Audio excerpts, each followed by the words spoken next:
the green room now. That was anticlimactic. Oh, that was good. The curtain drops. All right. All right. Anthony, you ready to roll? Let's go for it. Let me spotlight you. Right. And we Happy are recording, Halloween, right? everybody. Yeah, we are Happy recording. Halloween. Oh, look at that. Yeah, it's my Punisher shirt. All right, happy Halloween, everybody. Welcome to the presentation, Jim. My name is Brian Sparks. I'm an executive communication coach with Heroic Voice Academy. My co-hosts are Anthony Lee, founder and executive communication coach at Heroic Voice Academy. Also joining us is the awesome Craig Foreman, who's got a new head of hair. Congratulations on that. I realized I had something to do, so here we go. Good to see you. The goal of this show is to become a fully prepared conference presenter. These presenters are recognized for their authority and respected for their leadership while being rewarded for their impact. With that being said, Anthony, let's kick off the presentation. Jim, we got Joe joining us. Good to see you, Joe Santos, my friend. Anthony, what are we covering today? Oh, wow. We're talking about voice number, where are we at now? 4, voice of a visionary. And Brian, we've been doing a lot of gym sessions where we highly encourage every presenter to start off with their vision for the future. It's a slide that represents the future that they're creating. So we get to practice using that voice. And this voice answers one question. And that question is, what is possible? I love it. I love it. So we have prompt. Do we have slides for today? Or are we going? We just do kind of have slides big? for today. If you'd like to come off of LinkedIn Live and watch us on Zoom and join the gym, go to heroicvoice.com/gym and you can join us for a pitch practice.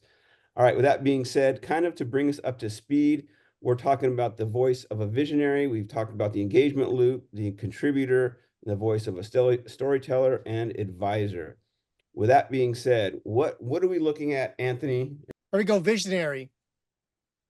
So what we have is situations, high stakes situations, where you are on stage and you're sharing possibilities, milestones for the future, targets for your sales team, goals for your company. So we typically see this at conference breakouts, where you're coming in as a thought leader and talking about the future of the industry. You're presenting to investors, getting them to buy into a vision of a future possibility. Same with partners. You may engage in a conversation, not necessarily a presentation, but this is something where together we can do more. And this is your opportunity to flesh that out. And lastly, it's company brainstorm. Internally, you're looking to get budget, you're looking to get team members to support you on a crazy big idea that you have for next year. Brian, as far as visionary, where else do you hear this particular voice? Well, it could be very subtle, right? I mean, even at the top of the show, I say the goal of this show is to become a fully prepared conference presenter. These presenters are recognized for their authority, respected for their leadership, and rewarded for their impact. This is kind of setting a vision for those who work on their communication skills. Ultimately, what we do, if you fast forward to the end of the show, we invite you into participating in programming, going to the website, joining us next week. We give a lot of opportunities to engage in becoming a part of this vision. So as a visionary, you're setting people up to kind of foresee what you as the presenter are envisioning in the future. Like if you were to go ahead 10 minutes, 10 years, you're painting a picture and you're kind of you're setting that stake in the ground at the same time for the purpose of coming full circle for a callback. I really believe that you bookend all presentations with not only a vision, but also your values and what you're committed to. I think that's what I want to kind of add to that, Anthony. Craig, I'd love to bring you into this. There's a lot of tension these days, and it's around the future of work. So for those who take the stage and successfully share a vision, tell us about that when they do it well versus when they fail to do this. Well, Okay, it's very funny to try to be serious. I put this wig on because it's Halloween. It was next to me. I grabbed it. Now I'm wearing it. So I'm going to own it for a minute. And I think I can even give an example with this wig of what we talked visionary. But where do I see it in the future? Look, when I see this as a workplace person, first thing that jumps out to me is leader or CEO, right? That it's a very unique role when you lead an organization to set the vision. I think sometimes leaders get deep in the weeds and sometimes forget this part that one of the core responsibilities of a leader is to set vision. So if we're talking about company kickoffs, if we're talking about all hands meetings, right, where we're trying to get people aligned to see a possibility, a future that's sort of abstract. It's not always the details. It's what's possible and what's in it for all of us. And if we accomplish this, how and why? What's it mean? What's it mean to you? What's it mean to us? What's it mean to the so to the world? So that's what I think of when I think of visionary. Thanks, Craig. So let's go ahead and take a look at tonation. What we're looking at is, what does it sound like? Tone of voice makes a lot of difference. So as a visionary, what I look for is someone to speak with a bold voice, something that provocates or provocative, because you want to shift them out of status quo into something different, and obviously enthusiastic. Take the stage, share your vision with passion, because if you're not passionate about it, your audience will never be passionate about it. Tone of voice, Brian, I know you love talking about this as well. What makes a good tone for a visionary? Well, I think passion and enthusiasm is expressed different from person to person. I don't expect people to express passion and enthusiasm like I do, but there is an uptake. And I think what's important to remember is when you're casting a very provocative and bold and enthusiastic vision, it's a call to think, right? It's really a call to think, even though the speaker is feeling it. So you're painting a picture for your audience to think. Once you then get to your case study or your telling a story, whatever it may be, or you're talking about the pain point, they will then start to fill in that vision with feelings. But again, I think if we are looking to bring other trainings full circle and kind of interconnect these things, we're looking at this point for a call to think that will set us up for a call to feel. And ultimately, as I said, when you come full circle at the end of your presentation, you're setting people up for a call to action. So, big picture, I think this is some things to kind of keep in mind when you're painting a bold, provocative, and enthusiastic picture. And Brian, as we talked earlier this week, I remember one thing that you said is we often open with a great vision. But Mhm. one of the mistakes that presenters forget to do is to close with that same vision. And I Mhm. love what you said. It is a connection to the head, it is a connection to the heart. You open with it, everybody's on a high. Why not return to that? At the end of the presentation, bring that vision back on the slide. It's going to reactivate the passion, the enthusiasm, the optimism. And you start with vision, you also end with vision, which is your call to act. All right, Brian, let's go ahead and set up the exercise for today. All right, so the exercise again is intended for the gym portion. So we will take this into the gym and we'll practice it. Those of you who are watching on LinkedIn Live, we're going to let you go, but we'll be here working through this. But also, if you're going to be joining us, you can work on any presentation that you like, just answer questions. The gym is for you to really work out as you choose. We just provide this as a training and an opportunity to try something new.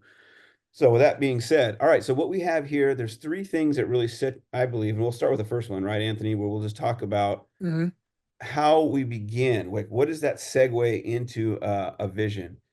And that begins with, I believe in a future where. And again, now you're getting to paint that picture forward as we're kind of doubling back, but I think I believe in a future. I mean, Anthony, you did a great article on Martin Luther King and how he set the stage for a vision in which he believed in. Kind of talk a little bit about the article that contributes to setting the stage for a vision. Yeah, there's an expectation. When a leader takes the stage, the folks in the seats, They have an expectation that the leader sees the future a little bit clearer than they currently do, right? Where I'm sitting in the seats, I'm a little bit confused, I'm a little bit doubtful.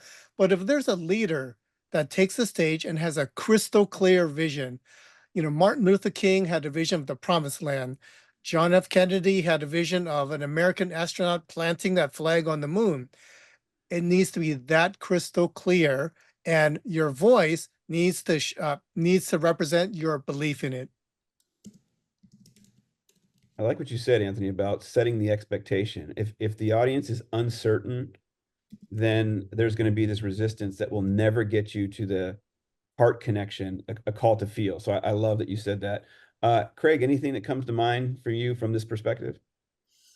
No, I mean, I think it really hits what we spoke about. Imagine you're either a leader of a team or a leader of an organization, right? Like, and we talk about that future. Like it's helping everybody realize that what can be if we work together well, and what we have available to us to do that, and who's in this room or whatever it might be, and like together we can do this for all those reasons. So I think it ties so closely to what I mentioned. Yeah, I like it. All right, Anthony, I'll let you kick off the second one. We have the resources. Yeah, we have the resources. Basically, we uh, we start off with a set of knowledge, skills, experiences in the room. If I go to the Kennedy example, that was unique because there was a lot of resources. He got funding from Congress. He had the best and brightest minds in terms of scientists and engineers. And there were also things that hadn't even been invented yet. But he said, with all of these resources that we have, we'll build what we need and we'll get there. So this part really it's not a crazy idea. We have what it takes. We have everything it takes with the people in this room, the money in the bank, the imaginative resources of our partners. So this is where you're building confidence. This is not just a pipe dream. It's actually something that's possible. I like that. All right, let's bring it home with opportunity. Together we can. And this is really, I believe, you're putting the flag in the ground of what we can do together, what can be. If we put the vision together with the resources, this is what can happen. This is what will occur. This will be the outcome. It's the promise. It's the commitment. It's the fulfillment of the expectation. So how am I doing so far, Craig? Did I nailing that? Anything to I add? think Speaking of this thing. No, I think, well, I love what the example Anthony's using. I think another thing, talk about the resources, he also used that as an opportunity to be like almost aspirational as Americans at that time. Like, think how smart we are, what we can do, what's possible. So the resources are almost tied into the opportunity, which I think is really cool. It was a call to action, basically saying we have all of this. Look what we can do. We can be the first ones, you know. So I love those two, and I think the opportunity really ties back. It's like the tail end of the vision of like laying out the vision and then kind of laying out this can be a reality. Yeah. Anthony, anything to add on this? Yeah, I'm going to continue where you shared in the beginning, call to think, call to feel. Now it's a call to act. And the key word here is together and we. It's a collaboration. So whoever is in the audience, they get a chance to participate and contribute whatever they have. We often talk about money, support, reputation, and all three are always welcome when you talk about a vision that's that big. I like it. All right, so we're going to take this into the green room and, sorry, not back into the green room. We're going to take it into the gym so that you can practice this. But Anthony, I think that's all I have for the training. Anything else to add to this? No, we're getting ready for your favorite part. Oh my gosh. Okay. I wait all week for this moment. So, all right. So let's rock and roll. Let's do this. All right. So I like to remind everybody this workout is brought to you by the Heroic Voice Academy Masterclass. Go to heroicvoice.com/masterclass to learn more about the application process. Today's presentation gym is part of a 9-week workshop, and each week we'll focus on one presentation skill that will give you insights and practical tools for developing for a deeper connection and recognized for your authority, respected for your leadership, and rewarded for your impact. We're broadcasting on Zoom and LinkedIn Live. If you'd like to jump on the show, you can go to heroicvoice.com/gym, click the Zoom button, and join us for a pitch practice.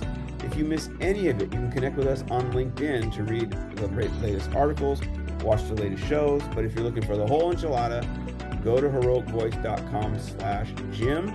There you can find all the resources within the Academy and the tools to position yourself as a fully prepared presenter. What is available to you? You can enter the presentation gym on Zoom. You can book an appointment. You can go to the Academy page for all the online courses and templates. And finally, take the really cool scorecard for your personalized assessment. Lastly, our topics are part of a weekly workout program that give you a deeper dive in the topic for the week. Anthony, this is your cue to kind of outline what goes on throughout the week. Thanks, Brian. Well, we know that getting in shape is more than a once a week experience, so we'll give you multiple opportunities to work out. Monday kicks off with an infographic published on LinkedIn that gives you a preview of the workout to come on Thursday. Yes, we're on Thursday. Brian, Tuesday has been extremely successful for you this year. Tell us more about that.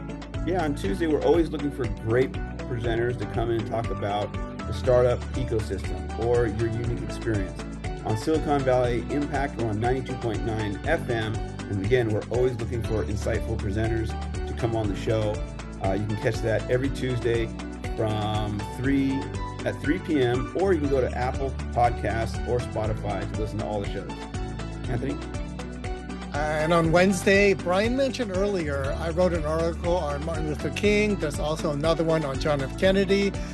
We'll pick an article and we'll republish it because it sets the stage for what comes up on Thursday.